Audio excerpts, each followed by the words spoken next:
मैं तो तंग आ गया उस हेडलाइट से। अभी कल ही ठीक करवाई थी, आज फिर खराब हो गई। राज, यहाँ पे कितना अंधेरा है, मुझे बहुत डर लग रहा है। क्यों ना यहीं कहीं गाड़ी पार्क कर दें? यहाँ? तो फिर घर कैसे जाएंगे? पैदल? टैक्सी ले लेते हैं ना। इतने सुनसान रास्ते पे टैक्सी कहाँ मिलेगी? और टाइम जानती हो क्या हो रहा है? रात के 1:30 बज रहे हैं। खैर तुम परेशान मत हो, कुछ नहीं होगा। फिलहाल तो पार्किंग लाइट से काम चलाते हैं। रास्ते में कोई नाइट गैरेज मिलेगा तो ठीक करवा लेंगे। मेरा ख्याल है कोई कनेक्शन ही लूज हुआ होगा।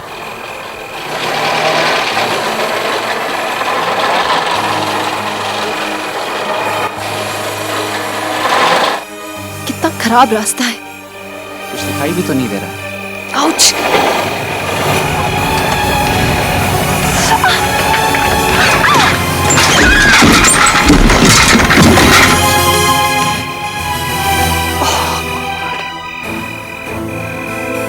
लगता है कुछ गाड़ी के नीचे आ गया राज। मुझे भी देखिए। हाँ चलो, और चलिए।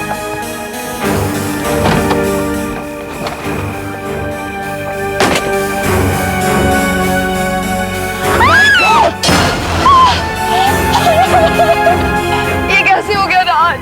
अब क्या हो?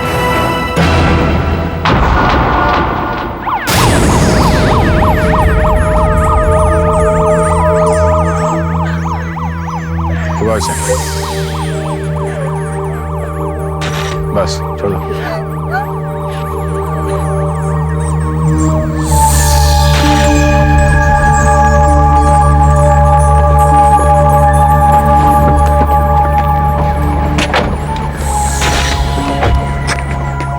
क्या हुआ है सर? एक आदमी मर गया।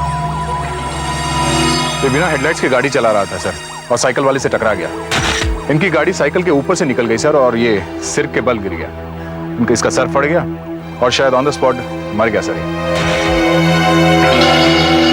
शराब पी के तो नहीं चला रहा था? नहीं सर, शराब मैं बिल्कुल नहीं पीता सर। आई स्वेयर सर, मैं शराब नहीं पीता। सर ये शराब बिल्कुल नहीं पीते सर। सर बस मुझे कुछ दिखाई नहीं दिया, ना ये आदमी और ना वो साइकिल। सच कह रहा हूँ।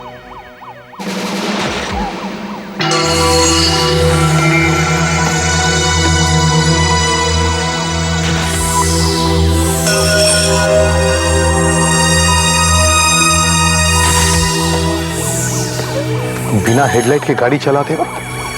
हाँ? दिमाग खराब हो गया तुम्हारा?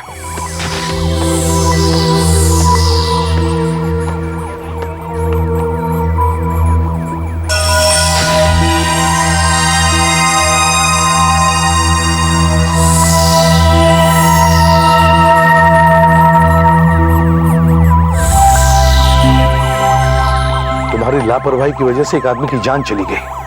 देख, गाड़ी को पुलिस गैराज में भिजवा दो और इन दोनों को हिरासत में ले लो।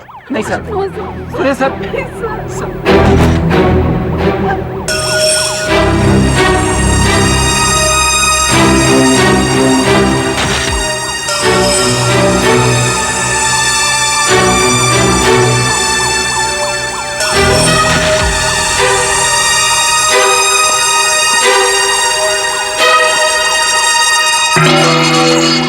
Diwakar Patil, DTP operator, Mukund chemicals.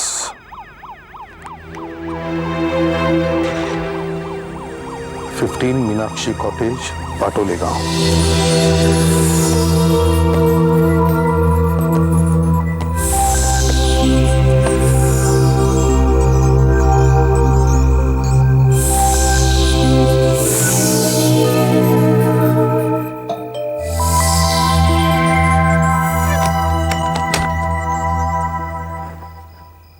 जी? दिवाकर यहीं रहते हैं? जी हाँ, मैं उनकी पत्नी हूँ। मैंने तो सोचा कि वही है, इसीलिए। मगर आप कौन हैं? मैं एक सीआईडी ऑफिसर हूँ, पुलिस। पुलिस? क्या हुआ? कैसे बताऊं? एक बुरी खबर है।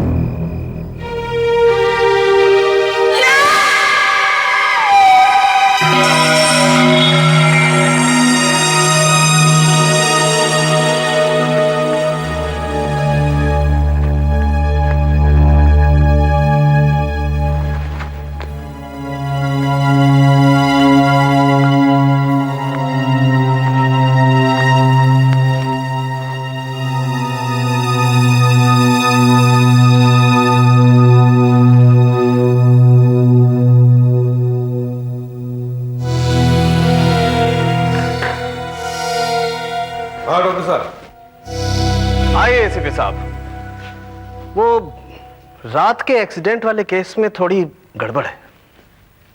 क्यों? वो एक्सीडेंट वाली गाड़ी हमारे पास है, ड्राइवर ने कबूल भी किया है, तो फिर प्रॉब्लम क्या है?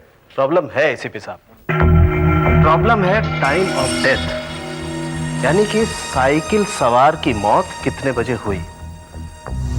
आपकी रिपोर्ट के मुताबिक कार ड्राइवर ने कबूल किया है कि एक्सीडेंट उससे लगभग रात को 1 बजे हुआ था। हाँ, उसने घड़ी देखी थी, उस वक्त ठीक 1:30 बजे थे। और लाश यहां लगभग रात को 2:30 बजे लाई गई, और तभी पाठक ने इसका टेम्परेचर नोट किया। फिर देखिए एसीपी साहब, हम सभी जानते हैं कि हमारे शरीर में गर्मी होती है और उसका नॉर्मल टेम्परेचर होता है 98.4। राइट। मौत के बाद धीरे धीरे ये गर्मी गायब हो जाती है, यानी कि लाश धीरे धीरे ठंडी पड़ना शुरू हो जाती है। हर घंटे में 1.5 डिग्री यानी कि 1.5 डिग्री फ़ारेनहाइट से टेम्परेचर कम होता जाता है। आप यूं समझिए एसीपी साहब कि ये एक फॉर्मूला है जिससे हम ये पता लगा लेते हैं कि मौत कितने बजे हुई। डॉक्टर साहब, आप हर रोज कोई ना कोई फॉर्मूला निकालते ही रहते हो यार। नहीं, होता तो हमारे फायदे के लिए ही। खैर बताइए। फॉर्मूला बहुत आसान है एसीपी साहब। शरीर के नॉर्मल टेम्परेचर में से लाश का टेम्परेचर घटाओ और उसे 1.5 से डिवाइड करो। बस जो फिगर आता है समझ लो मौत उतने ही घंटे पहले हुई है। अच्छा, तो लाश जब यहाँ लाई गई तब इसका टेम्परेचर कितना था? 93.9, और उस समय 2:30 बजे थे। मतलब 98.4 में से 93.9 घटा दिए तो मिलता है 4.5। 4.5 को 1.5 से डिवाइड किया तो 3। 2:30 बजे से 3 घंटे पहले, मतलब 11:30 बजे। हाँ गुरु, दिवाकर की मौत 1:30 बजे नहीं 11:30 बजे हुई है। 11:30 बजे। अच्छा। और एक बात, क्या? जब गाड़ी साइकिल से टकराई तो साइकिल का पेंट गाड़ी पर लग गया होगा। ये देखिए, यहां से ये पेंट उतरा हुआ है और ये काला काला सा पेंट लगा हुआ है। ये गाड़ी के बम्पर का पेंट है। मैंने इसे स्क्रैप करके उतारा और जांच की तो पता लगा कि इसमें काले प्लास्टिक का पाउडर है जिससे गाड़ी का बम्पर बनता है। मतलब जिस गाड़ी ने इस साइकिल को कुचला है उसका बम्पर डैमेज होना चाहिए। एग्जैक्टली। और एक बात,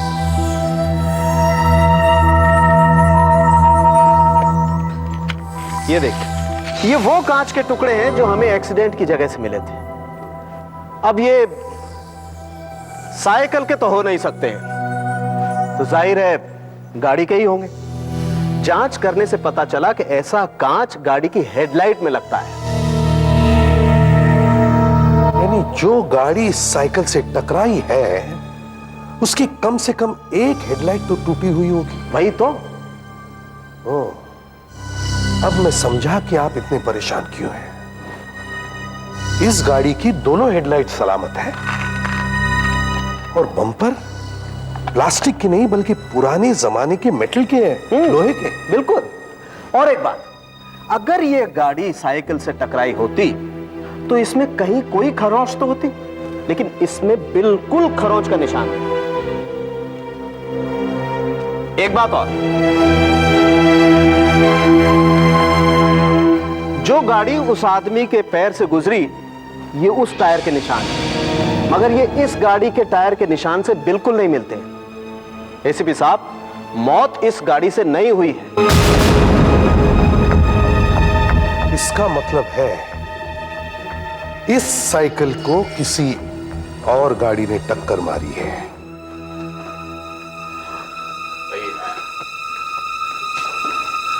सर, सर क्या ये सही है सर? क्या मैं बिल्कुल बेकसूर हूं सर? मुझसे कोई गलती नहीं हुई सर? नहीं, कोई गलती नहीं हुई। लेकिन सर मेरी गाड़ी तो साइकिल के ऊपर से निकल गई थी ना? हाँ, आपकी गाड़ी साइकिल के ऊपर से निकली थी जरूर, पर एक्सीडेंट होने के बाद। बाद में? जी हाँ, आप जब वहां पहुंचे उससे करीब 1.5 घंटे पहले एक्सीडेंट हो चुका था। वो आदमी मर चुका था। आपकी गाड़ी की हेडलाइट खराब हो जाने की वजह से आपने जमीन पे पड़े उस आदमी को देखा ही नहीं और आपने ये समझा कि आपने उसे मारा है। मैं तो अपने आप को नहीं समझ बैठा था। बिना हेडलाइट्स की गाड़ी चलाना कानूनन जुर्म है, इसकी सजा आपको मिलनी चाहिए। खैर आपने उसे नहीं मारा है, आप जा सकते हैं।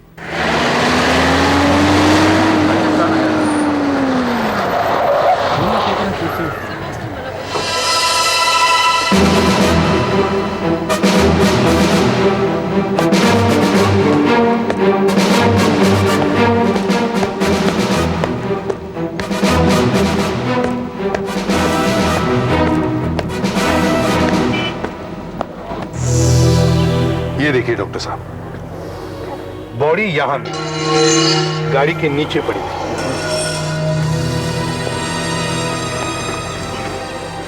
और ये देखिए,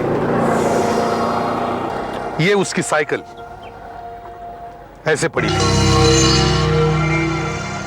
देखिए हेडलाइट की कांच के टुकड़े अभी भी पड़े हुए हैं।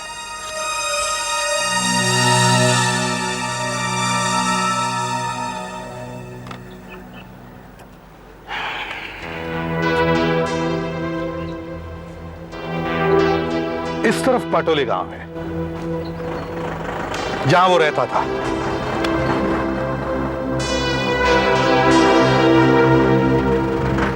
सुधाकर, यहां से उठाओ। ये आदमी सड़क के बाईं तरफ से चल रहा था, लेफ्ट साइड से, और इस तरफ जा रहा था जहां वो रहता है। साइकिल के पीछे मडगार्ड पर काला पेंट लगा हुआ है, गाड़ी के बम्पर का। मतलब गाड़ी यहां से आई होगी और मड की तरफ गई। मड की तरफ, मड में कहां गई होगी? गाड़ी कहां गई होगी? यहां से आई, यहां एक्सीडेंट हुआ। ये गाड़ी कहां गई? कुछ बैलेंस गड़बड़ाया होगा या गाड़ी सीधी गई।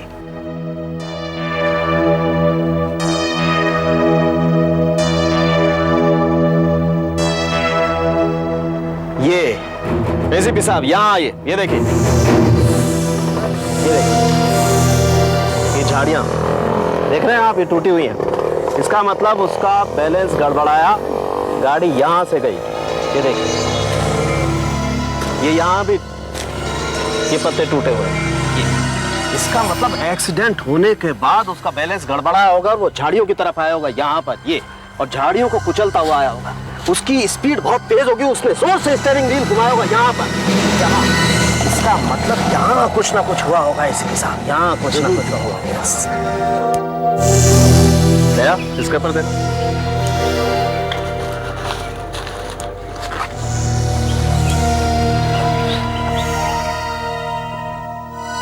सर अब पता चल जाएगा गाड़ी कहां से आई और कहां गई। थोड़ी देर के लिए मान लो ये वो कार है जिससे एक्सीडेंट हुआ। ये यहां से आ रही है और यहां इसने साइकिल को पीछे से टक्कर मारी और दिवाकर के ऊपर से निकल गई और वहां पेड़ में जाकर के घुस गई, उधर सड़क के किनारे। चलो ये तो क्लियर हो गया कि एक्सीडेंट कैसे हुआ। अब गाड़ी के बारे में हम क्या जानते हैं? सबसे अहम बात यह है एसीपी साहब कि टक्कर मारने वाली गाड़ी एक कार है, एक कार। ये कोई ट्रक, टेम्पो या जीप नहीं। और ये बात हमें इस टायर के निशान से पता चलती है। ये देखिए, ये देख रहे हैं आप, ये एक कार के टायर के निशान है। और सर दूसरी बात ये, इस कार का काले रंग का प्लास्टिक का बम्पर है सर, जो शायद टूट गया है। और उस कार पर स्क्रैच लगे हुए हैं, जमीन से 32 इंच ऊपर। कार की हेडलाइट टूटी हुई है और कार का रंग तो हमें पेड़ से पता चल ही गया है, सफेद, व्हाइट। पोस्टमार्टम की रिपोर्ट से यह भी पता चल गया है कि दिवाकर की मौत सर पर चोट लगने से हुई करीब 11:30 बजे। यस, वो गिरते ही मर गया। इसका मतलब है एक्सीडेंट रात को 11:30 बजे हुआ। Yes sir. उस एरिया के सभी दुकानदारों से पूछताछ करो कि उन्होंने उस रात या उसके बाद ऐसी कार देखी है क्या, और रेडियो और केबल नेटवर्क्स पर भी अनाउंसमेंट करवाओ कि मड रोड या उसके आसपास शनिवार रात 11 और 12 बजे के बीच किसी ने भी ऐसी कार देखी हो तो वो हमें फौरन इन्फॉर्म करें।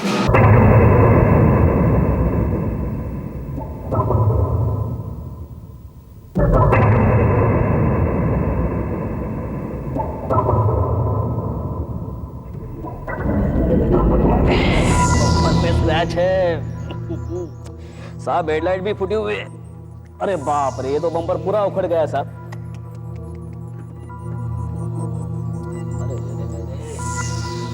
अरे बाप रे बाप रे बाप रे। अरे साहब, गाड़ी को तो काफी चोट लगी है। पता है, इसीलिए तो तेरे पास आया हूं। ये काम जल्द से जल्द हो जाना चाहिए। और सुन, ज्यादा सवाल नहीं पूछना, समझे? जी साहब। क्या है साहब, काम तो ज्यादा है लेकिन हो जाएगा। लेकिन पुलिस का मामला है, आप जानते हैं। पैसों की फिक्र मत कर, बस इस कार को ऐसा बना दे, ऐसा कर दे कि किसी को पता तक न चले कि इसका कभी एक्सीडेंट हुआ था।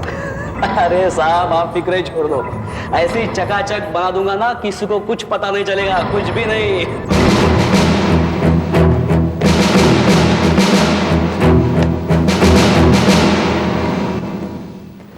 मिस्टर डिकोस्टा, एसीपी प्रद्युमन, नमस्ते। आप हमें उस हिट एंड रन केस के बारे में बताने वाले थे ना? जी। तो बताइए। देखिए ऑफिसर, ये तो बताना मुश्किल है कि ये वही कार है या नहीं, और हम आपको जो बताने जा रहे हैं पता नहीं आपको वो किसी काम आएगा भी या नहीं, पर हमने इसे अपना फर्ज समझा कि चाहे कुछ भी हो जाए पुलिस को बताना ही चाहिए। ये आपने बहुत अच्छा किया, इसके लिए मैं आपको धन्यवाद देता हूं। ये बाद में देखेंगे कि काम आएगा या नहीं। पहले आप बताओ क्या हुआ? सर, मैं और मेरी वाइफ सैटरडे नाइट को अपनी बेटी के घर से आ रहे थे। ऑर्ले में रहती है वो, मैरिड है। डिनर था वहां, रात के करीबन 11 सवा 11 बजे होंगे। हम ऑर्लेन से सांता क्रूज जा रहे थे।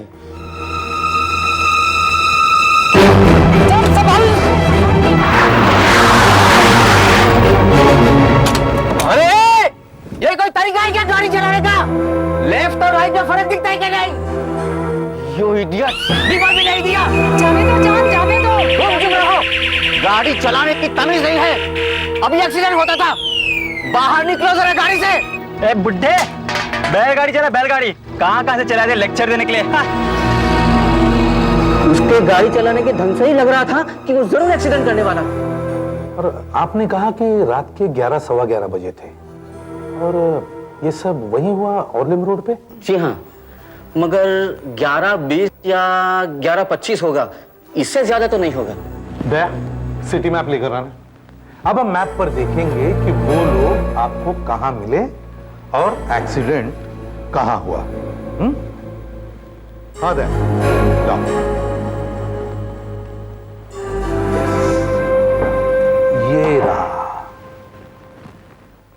ये रहा मड, और ये ऑर्लिम। वो लोग आपको यहां मिले 11:15 बजे, और एक्सीडेंट हुआ यहां पर मड रोड पर 11:30 बजे, 8-10 किलोमीटर दूर। हाँ, हो सकता है सर। इतने टाइम में तो आसानी से वो गाड़ी वहां तक पहुंच गई होगी। वो गाड़ी सफेद रंग की थी जी। और उसके बम्पर काले रंग के थे जी। आपने उसके नंबर प्लेट पर ध्यान दिया था? अब इतना सब कुछ हो रहा था कि नंबर प्लेट कौन देखेगा। अच्छा, और कितने लोग थे गाड़ी में? एक ही लड़का था, और होगा करीबन 20 के आसपास का होगा। काफी जोर का म्यूजिक भी बज रहा था। 20 के आसपास। खाली बियर का कैन फेंकना, गाड़ी इतनी रैश चलाना, वो भी पिए हुए। आपने अभी बताया कि गाड़ी में रिवर्सिंग म्यूजिक था, मतलब गाड़ी जब पीछे आ रही थी तब एक तरह का म्यूजिक बज रहा था। हाँ, बड़ा अजीब सा था, मैं उसे भूलूंगा नहीं कभी। ये शायद हमारे काम आ सकता है। देखिए डिकोस्टा साहब, हमें बाजार में से जितने भी म्यूजिकल रिवर्सिंग हॉर्न्स मिल सके हम सब लेके आए हैं। हम आपको बजाकर दिखाएंगे। आप देखिए उस गाड़ी में कौन सा हॉर्न लगा हुआ था।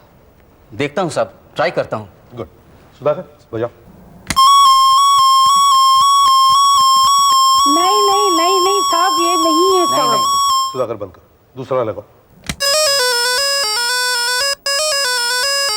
नहीं, ये नहीं। नहीं बजाओ सुधाकर।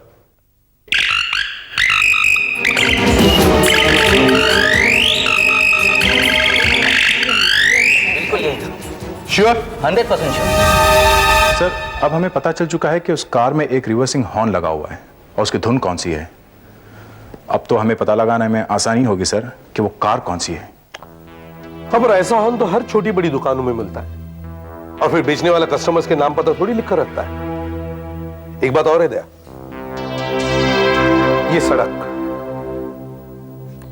ये सड़क सीधे जेटी तक जाती है। इसके बाद में रोड नहीं, सिर्फ समुंदर है। इसका मतलब है वो लोग या तो इसी इलाके में रहते हैं या फिर यहीं की किसी जगह पर गए होंगे। मगर ऐसे सुनसान इलाके में वो लोग कहां गए होंगे, वो भी रात को 11:30 बजे।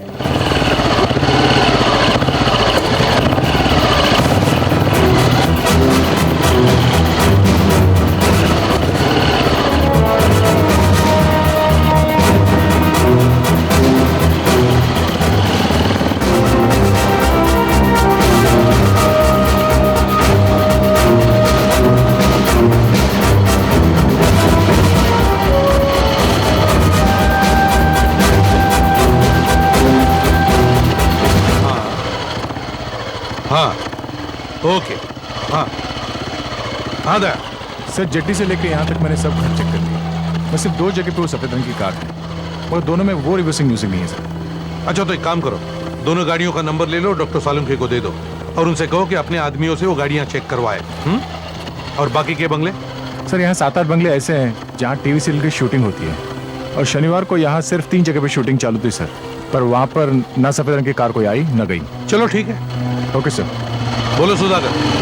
सर कुछ बंगलों वालों ने बताया कि उनके यहाँ पार्टी होती है, मगर उस दिन कोई पार्टी नहीं थी। हाँ फ्रेडरिक्स। सर मैंने मशहूर से पूछताछ की है। उन्होंने बताया सर कि पिछले शनिवार को बीच पर देर रात तक पार्टी चल रही थी। अच्छा जी सर। तो चलो।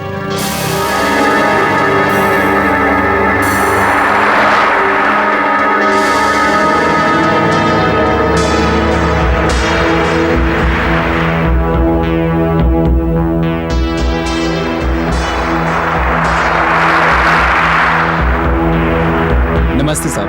नमस्ते सर ये वही लोग हैं जिनसे मैंने बातचीत की थी।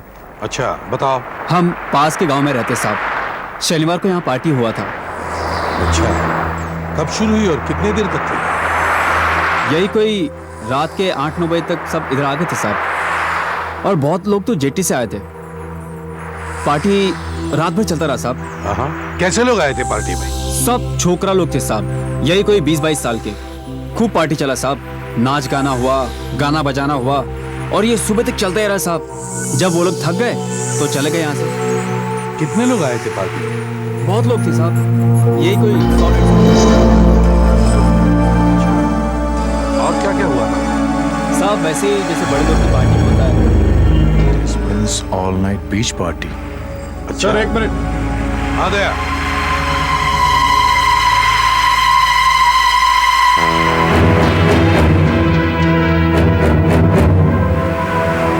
क्या बात है? सर ये देखिए, यहाँ पर पड़ा हुआ मिला टिकट है। Desmond's all night beach party, venue mud island, time 8:30 PM to 12:30 PM, date. अरे ये तो इसी सैटरडे का है। Entry fee ₹200। ये डेजमंड कौन हो सकता है?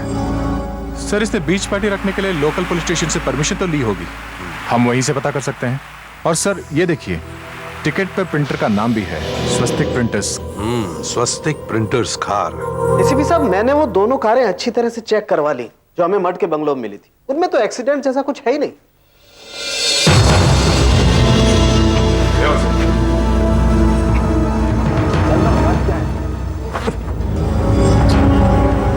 हे मैन, व्हाट इज दिस? ये क्या हो रहा है? मुझे यहाँ क्यों लाया गया है? क्या किया है मैंने? Relax relax, just a routine inquiry Desmond. तुम डेजमंड हो ना? अब या ये टिकट तुमने छपवाया है? अच्छा अच्छा, आप वो बीच पार्टी की बात कर रहे हैं साहब, लेकिन मैंने परमिशन लिया था साहब। देखो हमें किसी की तलाश है जो तुम्हारी बीच पार्टी में सैटरडे को आया था। उसके पास सफेद रंग की कार है जिसके काले बम्पर्स हैं और जिसमें एक तरह का रिवर्सिंग म्यूजिक लगा हुआ है। ऐसा लो सुनो।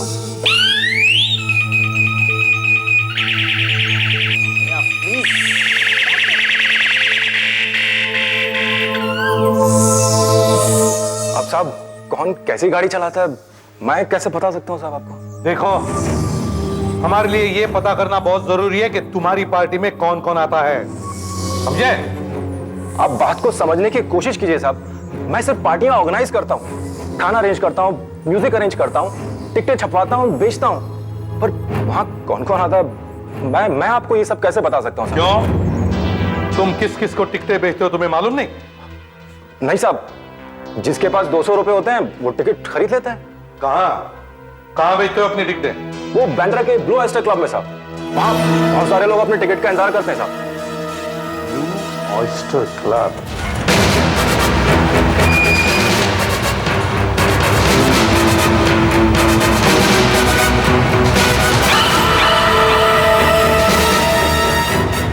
यहाँ की पार्किंग तुम्हें देखते हो? जी हाँ। हम सीआईडी ऑफिसर्स हैं, तुमसे कुछ जरूरी पूछताछ करनी है। बोलिए साहब। ये क्लब कितने बजे खुलता है? क्लब तो दिन में भी खुला रहता है, लेकिन दिन में जरा लोग कम आते हैं। शाम को बहुत रश होता है और 10 बजे के बाद तो साहब एकदम पैक। देखो, हम एक सफेद रंग की कार ढूंढ रहे हैं जिसका बम्पर काले रंग का है, और जब वो कार रिवर्स होती है तो ये म्यूजिक बजता है।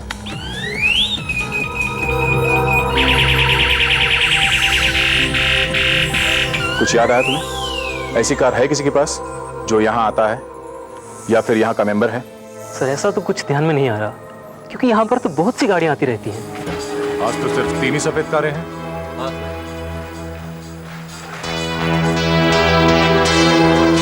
MH04N 2391। सर आपसे मिलने दिवाकर की वाईफाई है, आइए।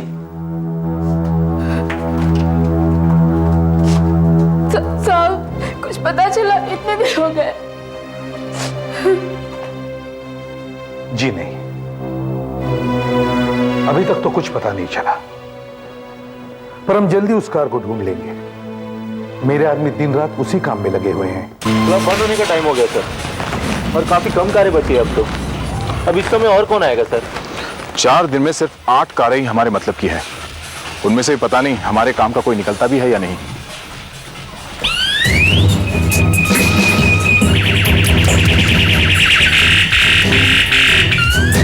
ये तो वही म्यूजिक है जो जॉन ने बताया था। हाँ सर, लेकिन रंग तो बिल्कुल अलग है, ये तो एकदम नई लग रही है। जो भी हो, नंबर नोट कर लेते हैं। MH02N 8983। कार आपकी है? गाड़ी आपकी है? अरे भाई, आप कुछ बताएंगे? हमें हमारी कारों के साथ यहाँ क्यों बुलाया गया है? आप 2 मिनट रुकिए, आपको सब कुछ पता चल जाएगा। सब कुछ पता चलता है? क्यों, तूने कुछ किया? नहीं डैडी। कुछ किया? नहीं डैडी। ये आपकी गाड़ी? देखिए, घर पे तो आपने कुछ बताया नहीं, अब कम से कम अब तो बता दीजिए कि आखिर चक्कर क्या है। ऐसे ही आप किसी को बुला लेते हैं कि गाड़ी लेके आ जाओ। देखिए, हमें एक ऐसी कार की तलाश है जिसने साइकिल सवार को कुचल दिया है। क्या? और हमें यह देखना है कहीं वो कार इनमें से तो नहीं। मतलब हमने कुचल दिया उसे? अरे तूने तो कुछ नहीं किया ना। अब तक तो उसने बम्पर और रेड लाइट्स दोनों भी बदलवा लिए होंगे। तो क्या हुआ, जमीन से 32 इंच ऊपर गाड़ी के नीचे खरोंच का निशान होगा, और फिर टायर के प्रिंट का निशान है ना, इसे मैच करेंगे किस गाड़ी का। और फिर मैं टायर में से मिट्टी निकाल कर देखूंगा उसमें साइकिल का पेंट या खून है क्या। ठीक है सर, इस कार पर कोई रिपेयर नहीं हुआ है सर, और इसके टायर भी बिल्कुल मैच नहीं करते। देखा, हमें आईसी बुला लिया ना खामखा के। और ये कार भी वही है, बिल्कुल मैच नहीं करता। पहले ही बता दिया होता ना। सर, इस गाड़ी के टायर हमारी ड्राइंग से मैच करते। मैच करते? मैच करते? मैच करते? अरे तूने कुछ किया? नहीं डैडी। कुछ किया तूने? कुछ किया? लेकिन सर, इस पर कोई रिपेयर के निशान नहीं है। अरे रिपेयर के निशान नहीं? कमाल करते हैं आप लोग, मेरे बेटे को बेकार में पिटवा दिया। सॉरी बेटे, सॉरी। सर, इस कार के टायर्स तो मैच नहीं करते, पर सर इसमें रिपेयर जरूर हुआ है। रिपेयर हुआ? क्या देखिए सर, 1 साल पहले एक स्कूटर ने थोड़ा मार दिया था, मैंने रिपेयर करवाया था। अगर आपको चाहिए तो मैं गैराज वगैरह का नंबर दे सकता हूँ आपको। लेकिन ये तो बहुत नीचे है, सर जमीन से 12 इंच ऊपर है सर। 12 इंच तो बहुत नीचे है एसीपी साहब। रिलैक्स, गाड़ी का क्या है? इस गाड़ी के टायर ना तो मैच होते हैं ना इसका कोई रिपेयर हुआ है। अच्छा, और ये गाड़ी? अभी यही आ रहे थे। ओह,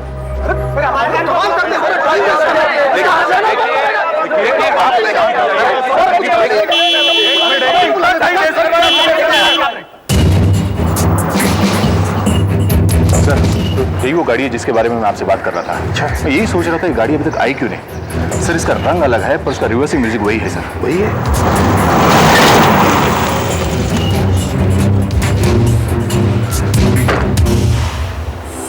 हमें फोन आया था और गाड़ी साथ में लाने को कहा गया। कहिए क्या बात है?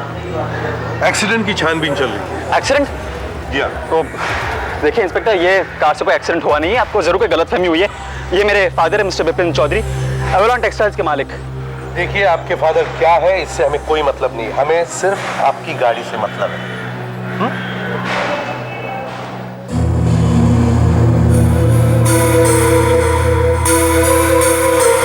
तो कोई निशान नहीं है, टायर्स भी मैच नहीं कर रहे हैं और सर इसके बम्पर्स भी ठीक ठाक है। मैंने कहा ना मेरी कार से कोई एक्सीडेंट नहीं हुआ है।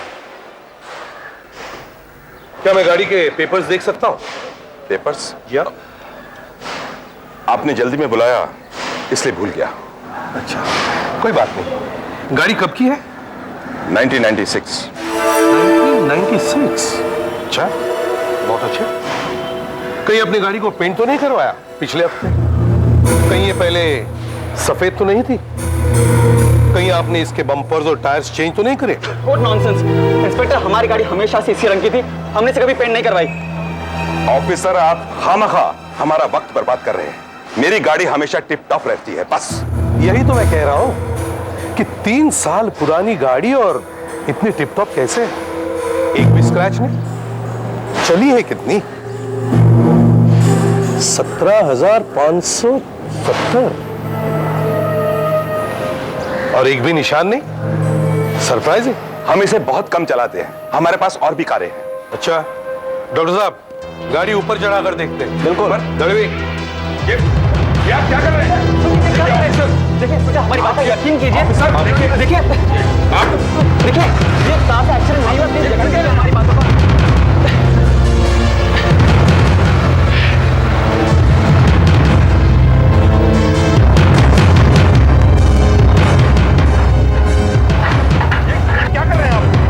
यकीन कीजिए, मेरी समझ में कुछ नहीं आ रहा। हमारी कार का एक्सीडेंट नहीं हुआ इंस्पेक्टर। आप समझने की कोशिश कीजिए। चलो। क्या हो रहा है? आप हमें कुछ बताएंगे नहीं कि ऐसे परेशान करते रहेंगे।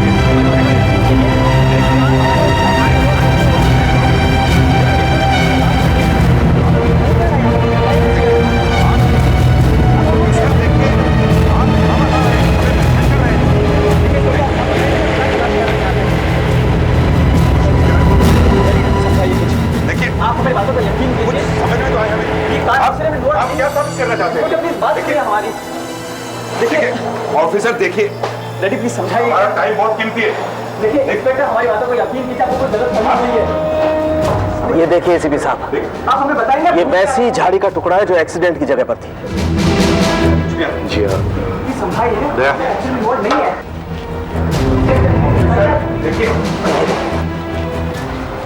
ये देखिए, ये उस साइकिल के स्पोक के निशान है। सब निशान यहाँ भी है। हाँ, ये देखिए। यस यस, यहाँ ये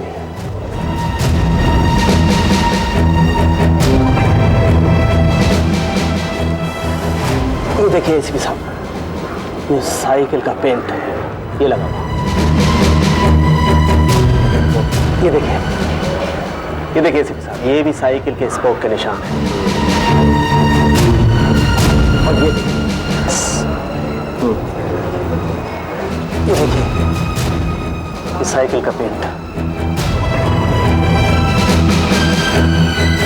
यहाँ भी ये साइकिल का पेंट है।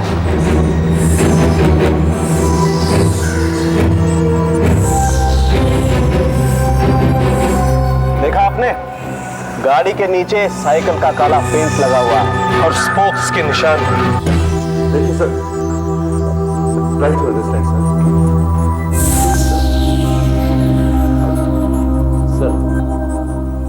सालंगे की रिपोर्ट। इनकी गाड़ी के नीचे से जो काले रंग के निशान मिले हैं वो दिवाकर की साइकिल के रंग से बिल्कुल मिलते हैं। मेरी बात तो सुनिए, लेकिन सर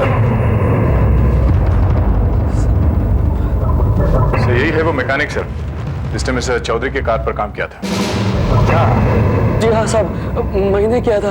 मैंने चौधरी साहब की गाड़ी पेंट की थी साहब, और गाड़ी के हेडलाइट्स और बम्पर चेंज किया था और टायर भी।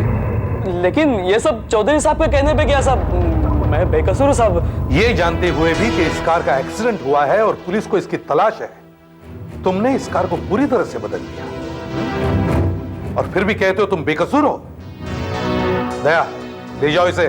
साहब माफ कर।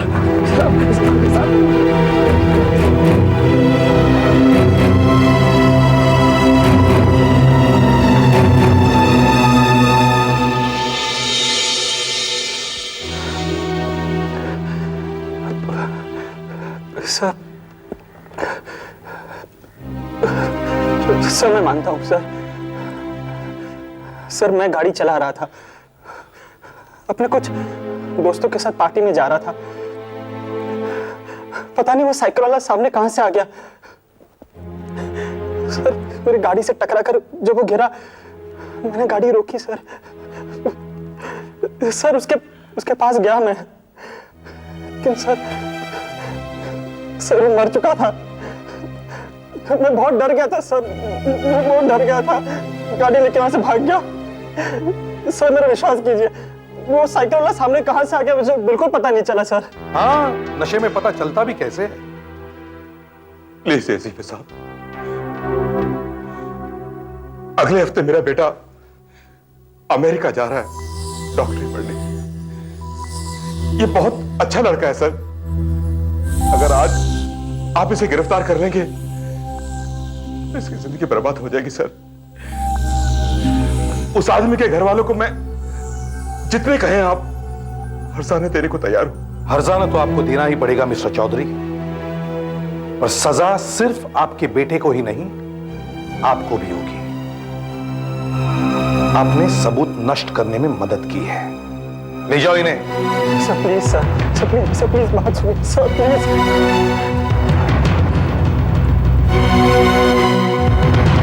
चौधरी साहब, अपने बेटे के भविष्य पर रोइए मत। पता नहीं ये कैसा डॉक्टर बनता है। डॉक्टर तो जान बचाते हैं, पर इसने एक जान ले भी ली। सर मैंने सारी नई किताबों पर हमारे लाइब्रेरी कार्ड्स लगा दिए हैं, तो मैं चलूं? जाओ बेटा। सर आप नहीं चलेंगे? काफी देर हो गई। थोड़ा पर्सनल काम है library. Okay, good night sir.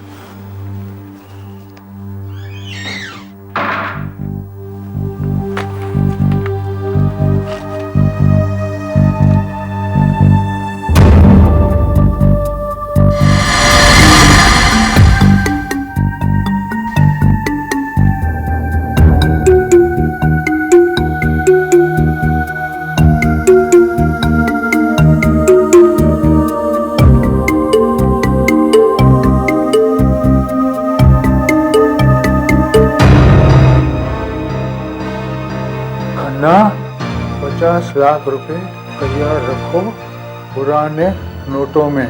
कोई चालाकी नहीं तो जय मारा जाए।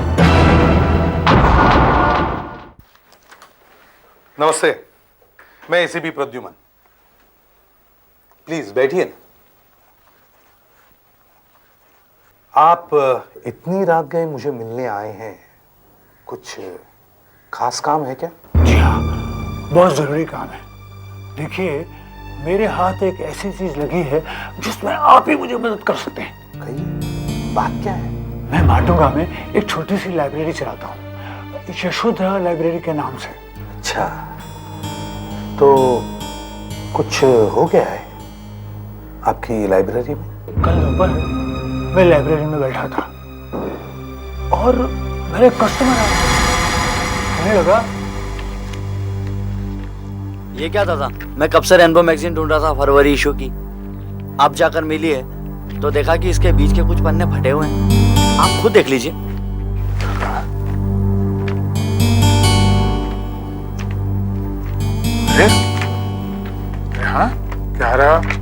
17, 30, 44, ये सब गायब है। आई एम सॉरी बेटा, लेकिन ये कैसे हो सकता है? मेरे कस्टमर्स ऐसा करते नहीं है। डोंट वरी, मैं दूसरी कॉपी रखता हूँ, मैं इसको देता हूँ। हाँ, इसके तो मैं ज्यादा कॉपी मंगवाता हूँ, लोग इसे बहुत पसंद करते हैं। शारदा बेटा, जरा इनका कार्ड बनाओ।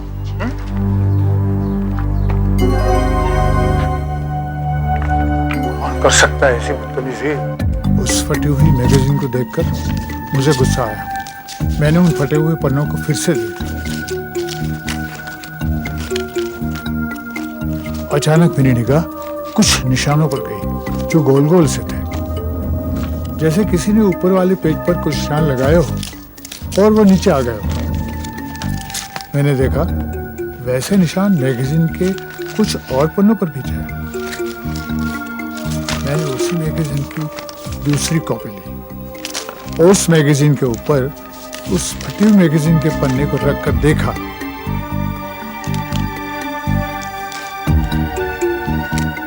तब मुझे पता लगा कि वो निशान किन किन अक्षरों पर लगाए गए हैं। मैंने इसी तरह बाकी के पन्नों को भी मिलाकर देखा।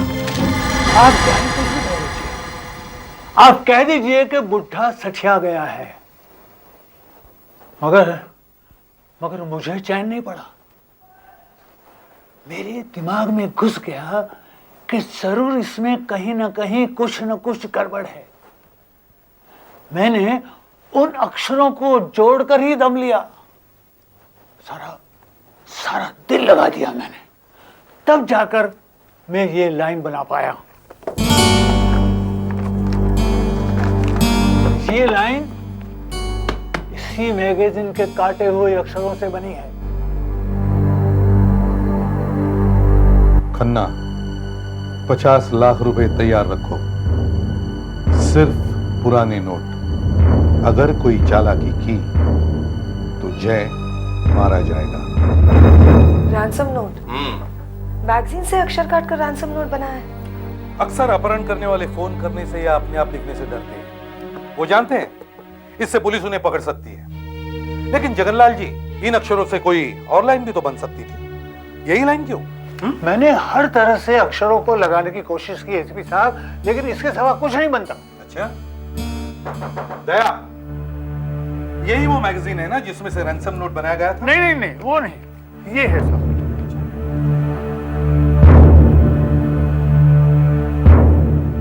रेनबो, फरवरी 1999।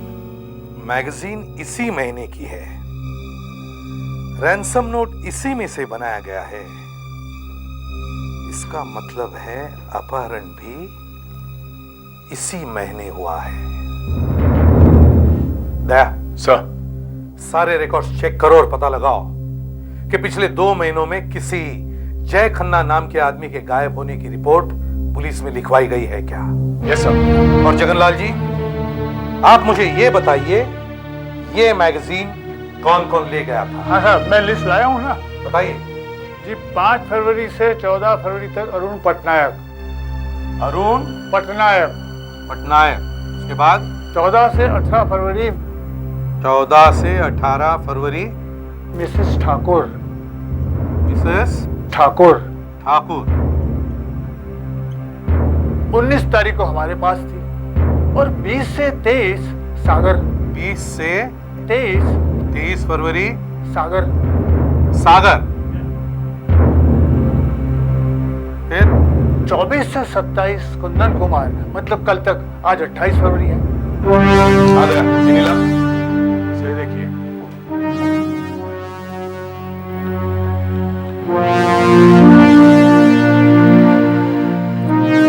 जय खन्ना के लापता होने की कोई रिपोर्ट पूरे देश के रिकॉर्ड्स में नहीं है सर। हो सकता है उसके घर वालों ने डर के मारे रिपोर्ट ही लिखवाई ना हो। दया सर, डायरेक्टरी खोलो, के में देखो, के खन्ना में देखो। सर, एक बात, हम पुलिस वाले हैं और हमें ये अक्षर मिले होते तो शायद हमें भी 2-3 दिन लग ही जाते ये लाइन बनाने में, जो इसने 1 दिन में बना ली। ऐसा तो नहीं सर कि ये सारी कहानी इसी की है? क्यों नहीं हो सकता? हमें भी इस बात को अच्छी तरह से चेक कर लेना चाहिए। और मान लो कि ये बात सच है, तो फिर हमें ये पता लगाना चाहिए कि अपहरण किसका हुआ है। क्या जिसने मैगजीन ली है उन सब पर वॉच रखना शुरू करो, मगर ध्यान से, कहीं ऐसा ना हो कि जय खन्ना को कोई नुकसान पहुंचे। ठीक है?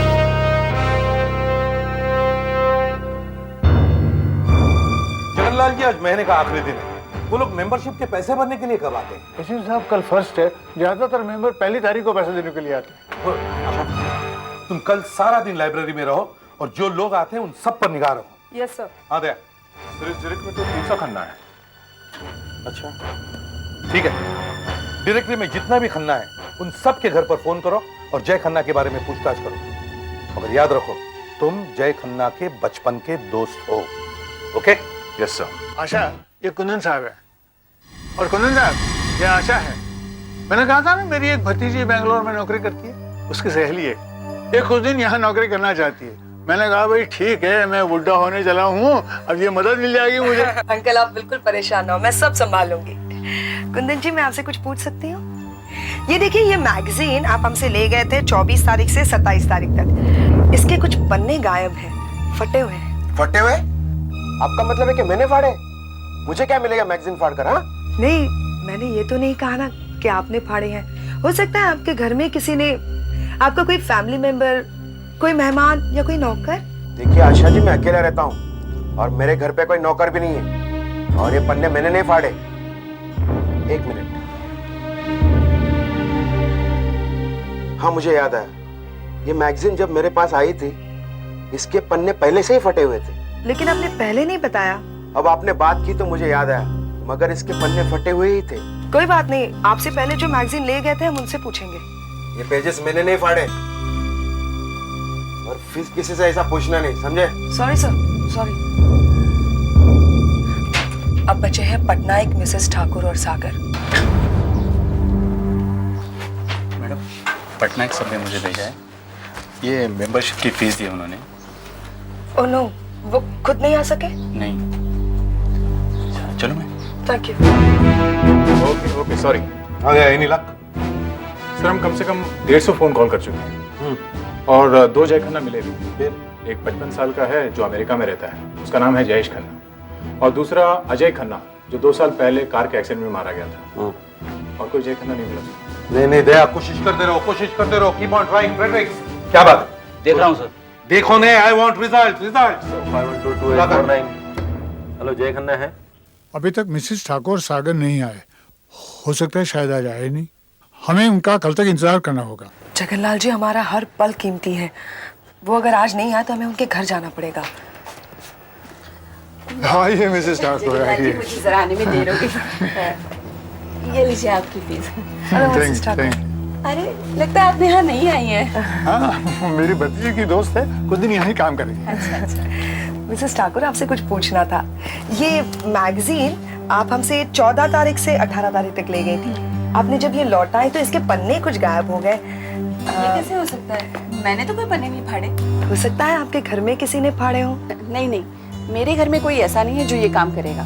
मेरे साथ तो मेरी एक पेइंग गेस्ट रहती है, नीता, और उसे तो मैगजीन पढ़ने का कोई शौक है ही नहीं। वो तो बस अपने बॉयफ्रेंड और अपनी नौकरी में ही बिजी रहती है। कोई बच्चा या कोई नौकर? नहीं नहीं, मेरे घर में कोई बच्चे नहीं है। हाँ, एक नौकर है किशोर, लेकिन उसे ये मैगजीन फाड़ के क्या मिलेगा? ऐसा भी तो हो सकता है कि कोई ये मैगजीन मुझसे पहले या मेरे बाद ले गया हो और उसी ने पेजेस फाड़े हो।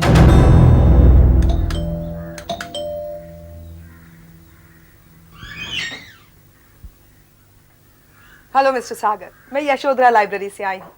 ये मैगजीन आप हमारी लाइब्रेरी से ले गए थे। जब आपने लौटाई तो इसके कुछ पन्ने फटे हुए थे। मैं भी आपको दिखाती हूँ। मुझे इसके बारे में कुछ नहीं पता मैडम, मैंने तो नहीं फाड़े ना। क्या बस यही पूछना था आपको? नहीं, और वो फीस के बारे में पूछना था। आपने मार्च महीने की फीस नहीं दी है। मुझे नहीं देनी है फीस और नहीं चाहिए आपकी मेंबरशिप। लेकिन क्यों मिस्टर सागर? मैं जा रहा हूँ यहाँ से, मकान बदल रहा हूँ। ओह, आप कहाँ शिफ्ट कर रहे हैं? आप अगर कहीं यहीं आसपास जा रहे हैं तो आप हमारे लाइब्रेरी के मेंबर रह ही सकते हैं ना। आपसे क्या कह रहा हूँ मैं, मेंबरशिप नहीं चाहिए आपकी मुझे। इतनी पूछताछ क्यों हो रही है? नहीं, जाइए आप यहाँ से, जाइए, बहुत काम पड़ा है।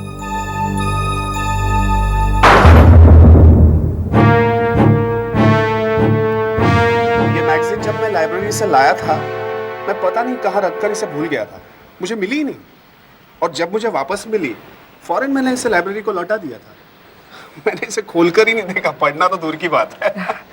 तो हो सकता है आपके घर में किसी और ने पढ़ी होगी, तो उसने कहीं वेल मेरा एक दोस्त है जो मेरे साथ ये फ्लैट शेयर करता है, यू नो हम किराया 50-50 शेयर करते हैं, लेकिन वो तो मैगजीन्स पढ़ता ही नहीं। हाँ मेरी बहन आई थी 2-4 दिन के लिए, हो सकता है उसने पढ़ी हो। मुझे तेरे से बहुत जरूरी बात करनी है। Excuse us sure please. Excuse ये श्योर यार, मुझे कुछ पैसे चाहिए। क्या? अरे पिछली बार जो तूने मुझसे 5,000 लिए वही तूने वापस नहीं किए। लेकिन यार इस बार बहुत जरूरी है, मैं वादा करता हूँ 2-4 दिन के अंदर तेरे सारे पैसे वापस कर दूंगा। कैसे वापस करे? कैसे वापस करेगा? तो तेरे पास तो नौकरी भी नहीं है। कुछ ही दिन की बात है यार, उसके बाद कोई प्रॉब्लम नहीं, फिर चांदी ही चांदी है। मैं तेरे सारे पैसे वापस कर दूंगा, प्लीज तू इसमें मेरी मदद कर दे यार।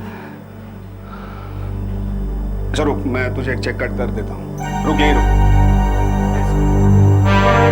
आप फाइन वाइन की चिंता बिल्कुल मत कीजिए, बस कल आकर मेंबरशिप रिन्यू करवा जाइए बस। ओके ओके ओके, नमस्ते नमस्ते।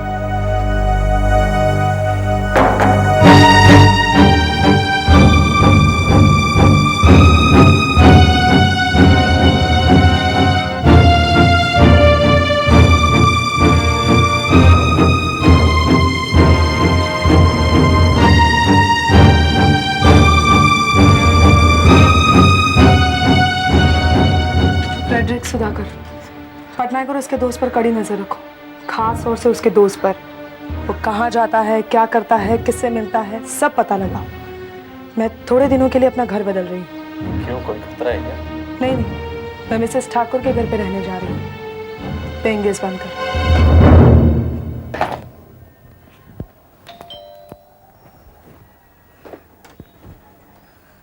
नमस्ते। नमस्ते, आओ आशा, आओ आओ अंदर आओ।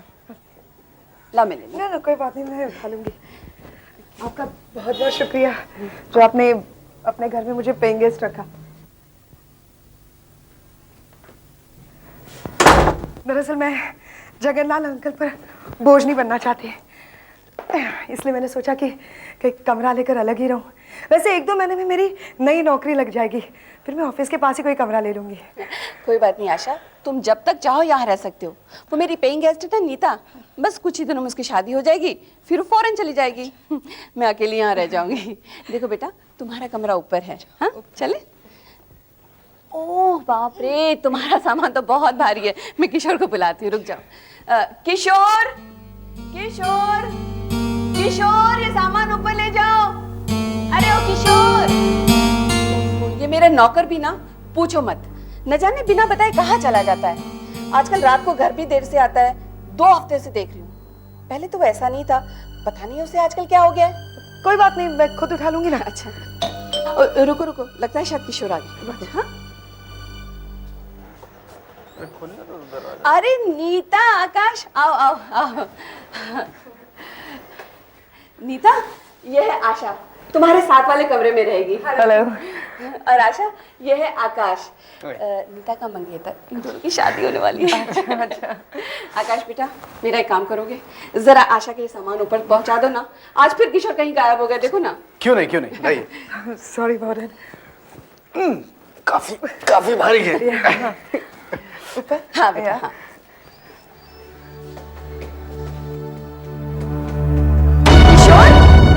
कहाँ गया था तू?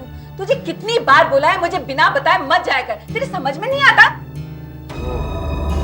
मेम साहब, मेरी तबीयत ठीक नहीं थी ना, इसलिए मैं डॉक्टर के पास चला गया था। झूठ मत बोल, मुझे मालूम है तुझे कुछ नहीं हुआ है। रोज कोई ना कोई बहाना बनाता है। जा ऊपर जा, आशा मैम सर का रूम साफ कर। हेलो, मैं जय खन्ना से बात कर सकता हूँ? हाँ, यहाँ पर कोई? हाँ, बाहर गए हुए? अच्छा, हाँ, मैं उसका स्कूल का फ्रेंड अजित बोल रहा हूँ। कब आएंगे? ऑफिस के काम से दिल्ली गए हुए? अच्छा, उससे कहो तुम भी दिल्ली जा रहे हो, उसे वहीं मिल लोगे। हाँ, वैसे मैं भी कल सुबह दिल्ली जा रहा था, वहीं मिल लूंगा उसे। दिल्ली का कांटेक्ट नंबर दे सकते हैं मुझे? आपको याद नहीं? अच्छा अच्छा।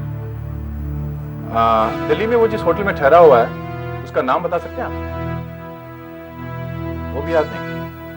अच्छा कोई बात नहीं, मैं आपको बाद में फोन करूंगा। Okay thank you. ये वही आदमी है, वही आदमी है, वो झूठ बोल रहा है, डरा हुआ है बेचारा इसलिए झूठ बोल रहा है। नाम क्या है? Sir Rakesh Khanna, Malibu estate, Walkeshwar. Rakesh Khanna, Malibu estate. Rakesh Khanna, Malibu estate. अरे ये तो वो वही अपना टेक्सटाइल किंग राकेश खन्ना। हमें इससे मिलना चाहिए, मगर किडनैपर्स ने इसके घर पर नजर रखी होगी और हमें उसके बेटे की जान खतरे में डालनी नहीं चाहिए।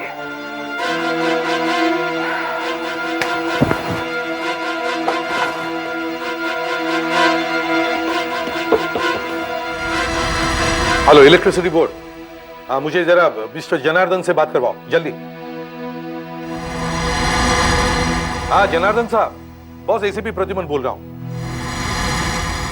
मदद चाहिए यार। जी हाँ इमरजेंसी है। हाँ हाँ केस के सिलसिले में ही है।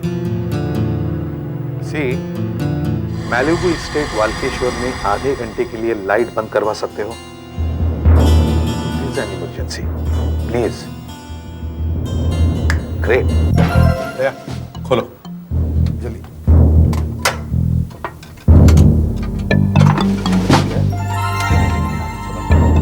पहले फ्यूज खोलो। वायर देखना, वायर देख। कौन है भाई? सुनो, ये मीटर राकेश खन्ना जी के नाम पर है ना? हाँ ये देखिए, ये आपका बिल है। अच्छा जाइए, उन्हें बुलाइए, उनसे बात करनी है। हाँ जाइए। और हाँ, घर में कौन कौन है उन सबको यहाँ बुला के लेके आना।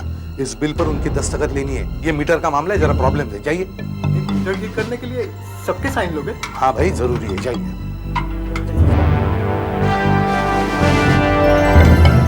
दया क्या होता है? दया, इस घर में बड़ी अजीब सी शांति फैली हुई है। यही कुछ हुआ है। खोलो दया, वो रेड वायर नेगेटिव। आइए। हाँ आपको सामने बुलाया।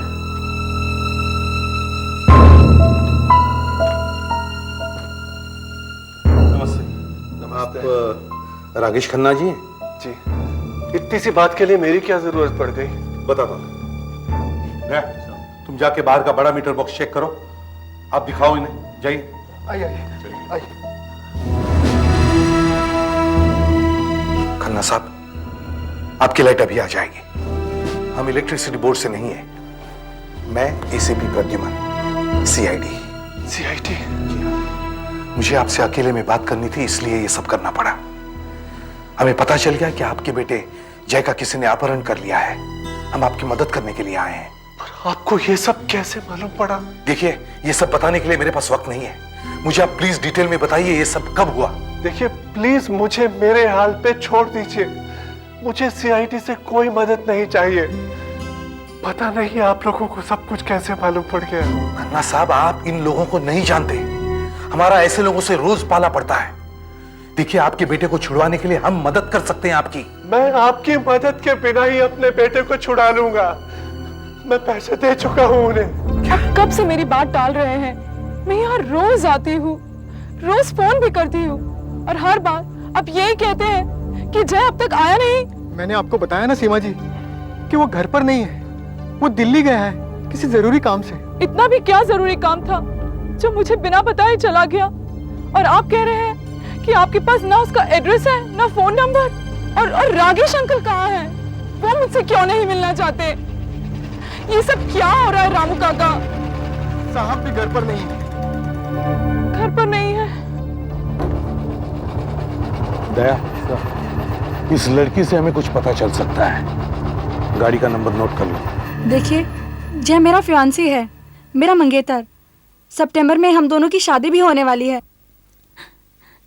14 फरवरी की सुबह जैसे मेरी फोन पर बात हुई थी, हम दोनों डिनर पर मिलने भी वाले थे, पर जय वापस आया ही नहीं। देखिए, जो बात मैं आपको बताने जा रहा हूं वो बहुत ही कॉन्फिडेंशियल है। जय की जिंदगी का सवाल है। जय का अपहरण हुआ है। यस, जय हैज बीन किडनैप्ड। किडनैप्ड? जी हाँ, किडनैप्ड। एक बात बताइए, जय से आपकी बात 14 तारीख को हुई? जी हाँ। और उस रात वो डिनर पर भी नहीं आया? नहीं। इसका मतलब है जय का अपहरण उसी दिन हुआ है, 14 तारीख को। सर, मिस्टर पटनायक ने वो मैगजीन 14 तारीख को लौटा दी थी और मिसेस ठाकुर वो मैगजीन उसी दिन ले गई थी।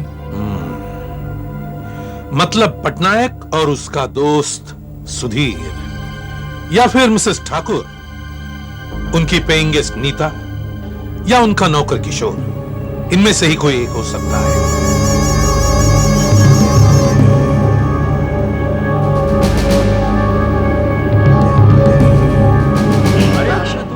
तुम यहाँ क्या कर रही हो? मैं डॉक्टर के पास हमारे शादी के इनविटेशन कार्ड्स थे। Cards very nice. देख लो भाई। नहीं, वो अपॉइंटमेंट डॉक्टर चला जाएगा ना, फिर अपॉइंटमेंट है मेरी। ओके, कल देख लूंगी। Okay, Sure. चलो सी यू। हाँ हाँ, बाय बाय। बाय।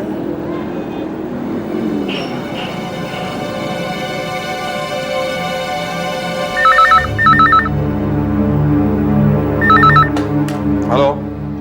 हाँ आशा, बोलो। क्या तुम्हें चकमा देगा? तुम उसका पीछा भी नहीं कर पाई? Oh damn it. अच्छा सुनो, तुम घर में जाकर उसका इंतजार करना, वो शायद वापस आएगा। ओके? हाँ, फ्रेडरिक से कहो कि वो पटनायक के घर के बाहर छिपक कर रहे हैं। सुधीर कुछ भी कर सकता है।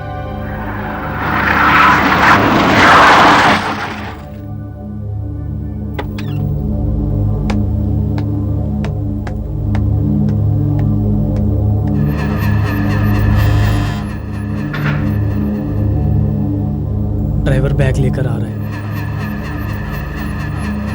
और ये क्या, सुधीर पैसे दे रहा है? 2, 3, 4, 5 पूरे होके पैसे। ओके, मिलते हैं, बाय। ये किशोर कहाँ गया होगा? कल रात से गया है, अब तक नहीं आया। कहाँ जाना चाहते? जहाँ तुम ले चलो। अरे आशा, कुछ परेशान नजर आ रही हो, कोई प्रॉब्लम है क्या? नहीं, मैं किशोर कहीं दिख नहीं रहा, मुझे उससे कुछ काम करवाना था। वो तो हमेशा ही गायब रहता है, बड़ा अजीब आदमी है वो। छोड़ो उसे। कल रात तुमने हमारे शादी के कार्ड देखे ही नहीं, पर शादी पर तो आओगी ना? हाँ जरूर, लेकिन कब है शादी? बस इसी महीने के आखिर में आना जरूर। ओके?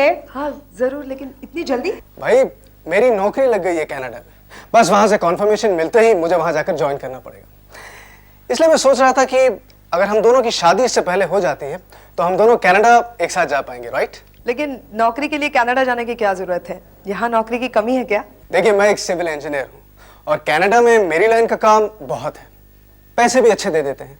यहाँ जिस प्रोजेक्ट में मैं काम कर रहा था वो बंद हो गया। मैं देखती हूँ।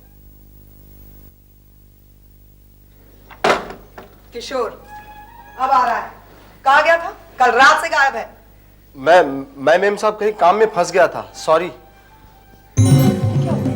मैंने आपको क्या हुआ? ये चोट कैसे लगी?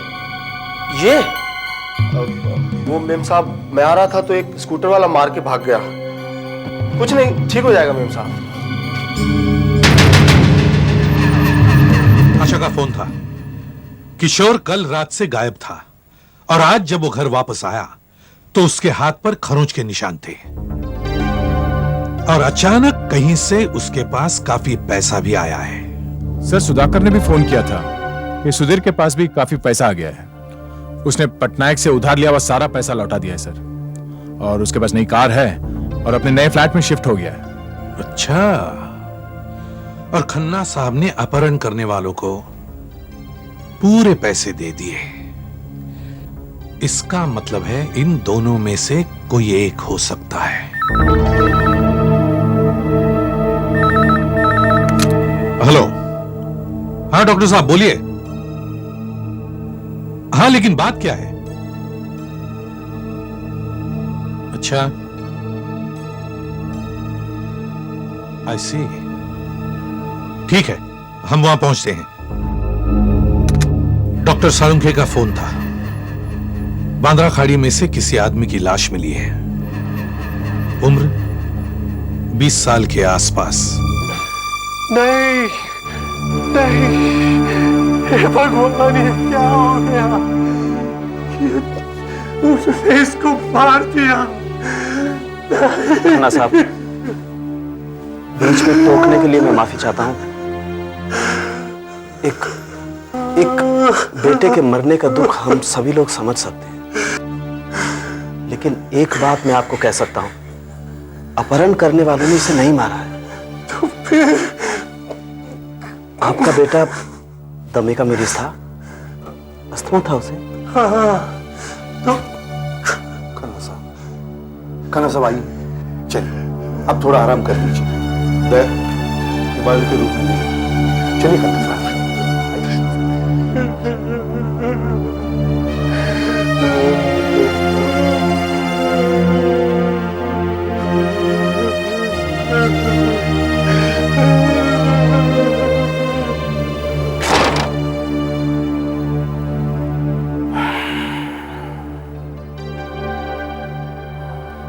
एसीपी साहब, इसके फेफड़े में म्यूकस के अंश हैं और इसकी सांस की नली भी सिकड़ी हुई है। It is in a shrunken state और मुंह पर पट्टी बांधने के निशान है। उसी पट्टी की वजह से इसे दमे का अटैक आया होगा। सांस नहीं ले पाया होगा, दम घुट गया और ये मर गया। किडनैपर्स डर गए होंगे और उन्होंने घबराकर जय की लाश खाड़ी में फेंक दी होगी। एक बात और एसीपी साहब। क्या? ये देखिए, इसके नाखून के नीचे खून और चमड़ी के टुकड़े हैं।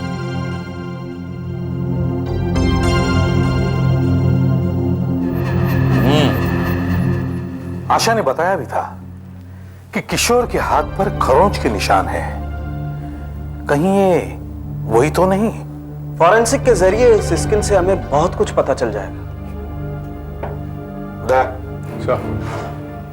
सबको पूछताछ के लिए लेकर आओ, पटनायक, सुधीर, किशोर और मिसेस ठाकुर। तुम सीआईडी ऑफिसर आशा? हमें तो पता ही नहीं था। ये किशोर को यहाँ क्यों लाया गया है? हमें किडनैपिंग केस की अपहरण की छानबीन कर रहे हैं। आप प्लीज यहीं ठहरिए। जाने क्या होने वाला है, ये उससे क्या पूछ रहे हैं?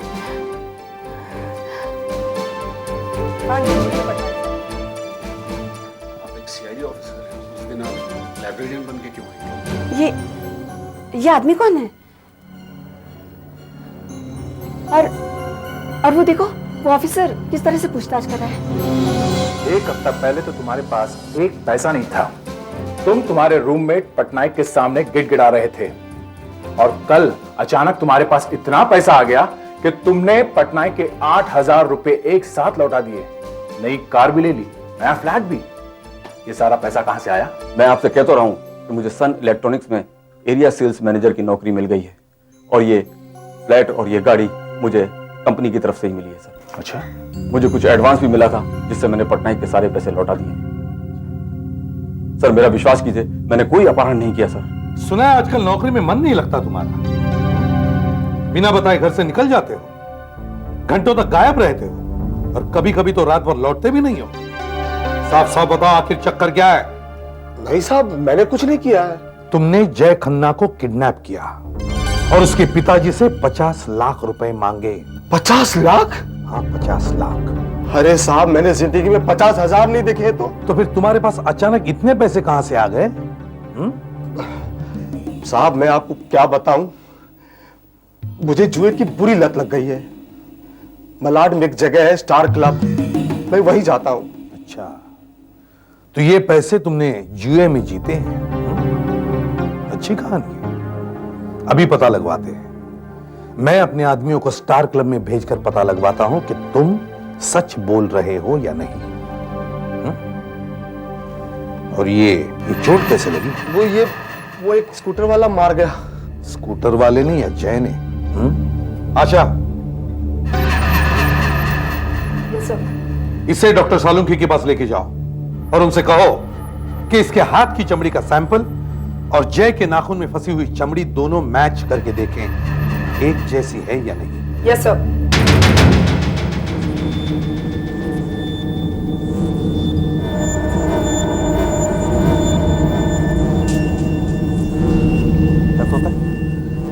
नहीं साहब। वाकई? हाँ नहीं।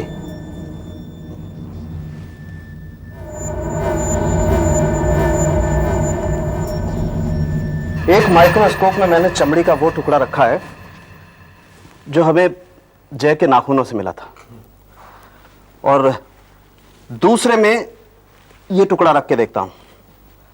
दोनों को मैच करके देखते हैं। अगर मैच हो गया तो ये किशोर ही मुजरिम है।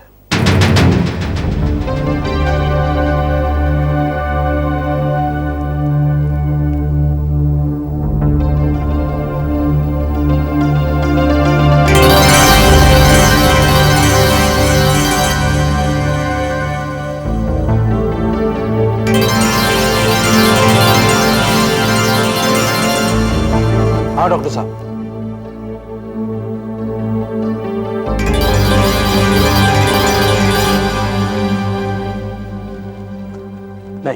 नहीं, मैच नहीं होता। नहीं। एक बात और एसीपी साहब, पोस्टमार्टम के बाद जय के लंग्स यानी फेफड़े को काट कर मैंने उसकी अच्छी तरह से जांच की, यह जानने के लिए कि आखिर उसे दमे का अटैक आया क्यों। तो क्या पता चला? आप खुद ही देख लीजिए।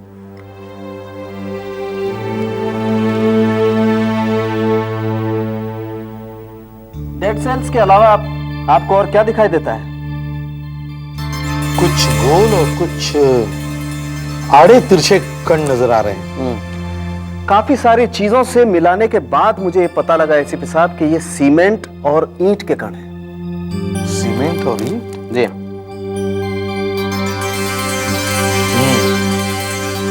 इसे साफ पता चलता है एसीपी साहब कि जय को जहां बंद करके रखा गया होगा वहां ईंट और सीमेंट की धूल होगी, और इसी से उसे दमे का अटैक आया। सीमेंट और ईंटें, वो कौन सी जगह हो सकती है?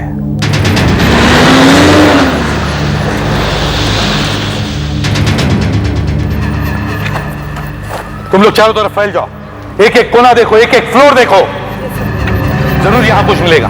दया मेरे साथ आओ।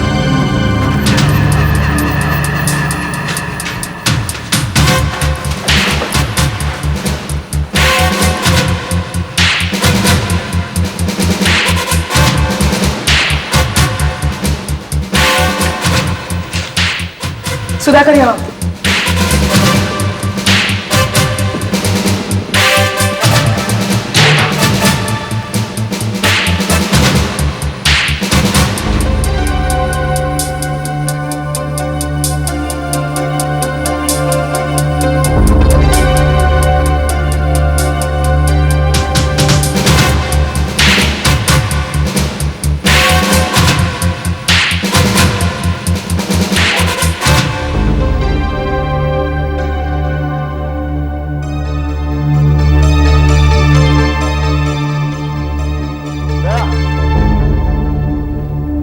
आशा, सुधाकर, फ्रेडरिक,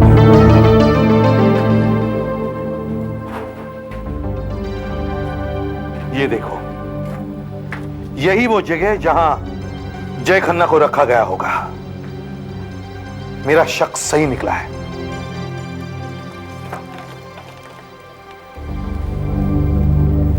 ये वो रस्सी का टुकड़ा जिससे उसके हाथ बांधे गए होंगे, यहां वो बैठा होगा, ये उसके हाथ के निशान, वो वहां ऐसे सर रखकर वो लेटा होगा।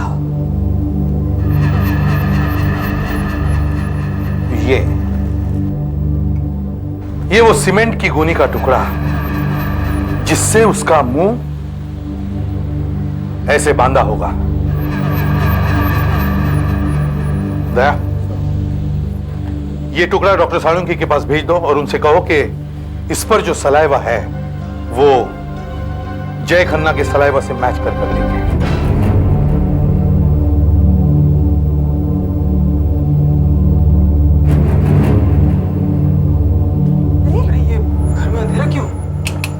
यहाँ लाइट क्यों नहीं चल रही? लाइट नहीं चल रही है। वो वाली स्विच ट्राई करो। कहाँ पे? वहां पर। बिल्कुल अंधेरा है। ये भी काम नहीं कर रहा।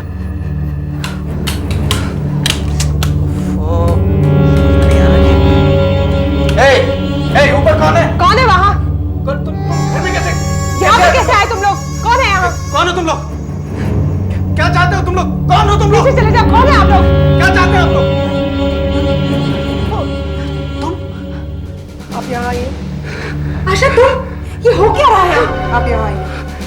जय खन्ना के अपहरण और उसकी मौत का जिम्मेदार होने पर मैं तुम्हें गिरफ्तार करता हूँ। देखिए आप लोगों को जरूर कोई गलतफहमी हुई है। मैंने किसी का अपहरण नहीं किया। अरे मैं तो एक सिविल इंजीनियर हूँ और इसी बात से आप पकड़े गए।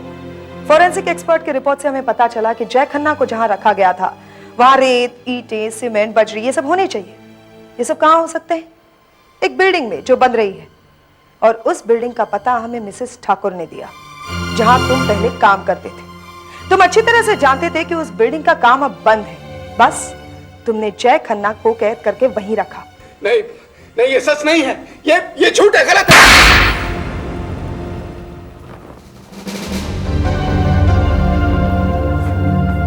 सर, आकाश ने जो एड्रेस बताया था वहां से उसके 2 आदमियों को पकड़ लिया है।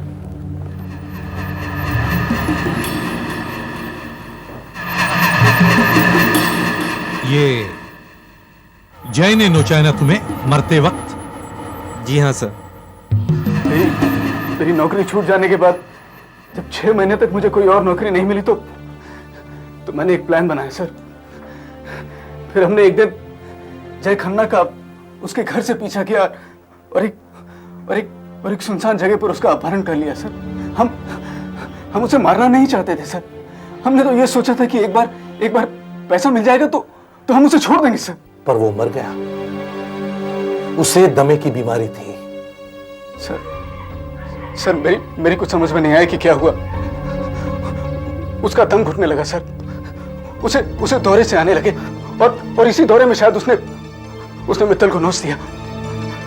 हम उसकी मदद करना चाह रहे थे लेकिन उसने दम तोड़ दिया सर। तब तुम घबरा गए और उसकी लाश को तुमने खाड़ी में फेंक दिया। सर हम लोग डरे हुए थे सर।